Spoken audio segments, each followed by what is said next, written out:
সাবেক রাষ্ট্রপতি আব্দুল হামিদের বিদেশ যাত্রা নিয়ে যে রহস্য দানা বেঁধেছিল তার ওপর থেকে এবার পর্দা সরেছে। পুলিশের তদন্ত প্রতিবেদনে উঠে এসেছে চাঞ্চল্যকর তথ্য।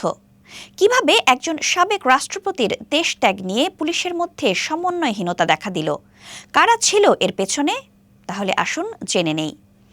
গত ৭ মে রাতে হজরত শাহজালাল আন্তর্জাতিক বিমানবন্দরে ঘটেছিল এক নাটকীয় ঘটনা।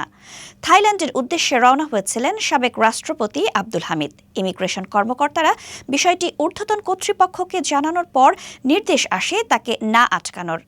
রাত ৩টা ৫ মিনিটে থাই এয়ারওয়েজের একটি ফ্লাইটে তিনি দেশত্যাগ করেন। কিন্তু কে বা কারা দিয়েছিল এই গ্রিন সিগন্যাল? অতিরিক্ত আইজিপি মতিউর রহমান শেখের নেতৃত্বে গঠিত তদন্ত কমিটির প্রতিবেদন জমা পড়েছে পুলিশ সদর দপ্তরে। এই প্রতিবেদনে স্পষ্ট করে বলা হয়েছে, এসবি প্রধানের নির্দেশেই মাঠ পর্যায়ের ইমিগ্রেশন কর্মকর্তারা আব্দুল হামিদকে বিদেশ যাওয়ার সুযোগ করে দেন।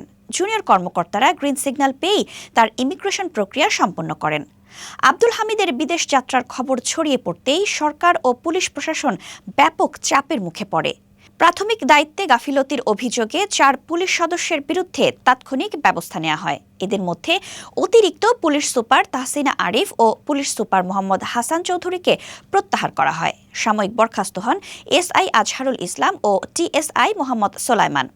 পুলিশের তদন্ত কমিটি ১২ মে থেকে আনুষ্ঠানিকভাবে তদন্ত শুরু করে এবং অবশেষে নির্ধারিত সময়ের পর শনিবার প্রতিবেদন জমা দেয়। এই কমিটিতে মতিউর রহমান শেখ ছাড়াও ছিলেন এসবির ডিআইজি মোহাম্মদ মনিরুজ্জামান এবং ডিএমপির যুগ্ম পুলিশ কমিশনার মোহাম্মদ নাসিরুল ইসলাম। তবে শিক্ষা মন্ত্রণালয়ের উপদেষ্টা সিআর আবরারের নেতৃত্বে গঠিত আরেকটি তদন্ত কমিটি এখনও তাদের কাজ চালিয়ে যাচ্ছে। আব্দুল হামিদ আওয়ামী লীগ সরকারের সময় টানা ২ মেয়াদে বাংলাদেশের রাষ্ট্রপতি হিসেবে দায়িত্ব পালন করেছেন। ২০১৩ সালের ২৪ এপ্রিল তিনি দেশের ২০তম রাষ্ট্রপতি হিসেবে শপথ নেন এবং ২০১৮ সালের ২৪ এপ্রিল দ্বিতীয়বারের মতো ২১তম রাষ্ট্রপতি হিসেবে শপথ গ্রহণ করেন। ২০২৩ সালের ২৪ এপ্রিল তার মেয়াদ শেষে নতুন রাষ্ট্রপতি হিসেবে শপথ নেন মোহাম্মদ শাহাবুদ্দিন।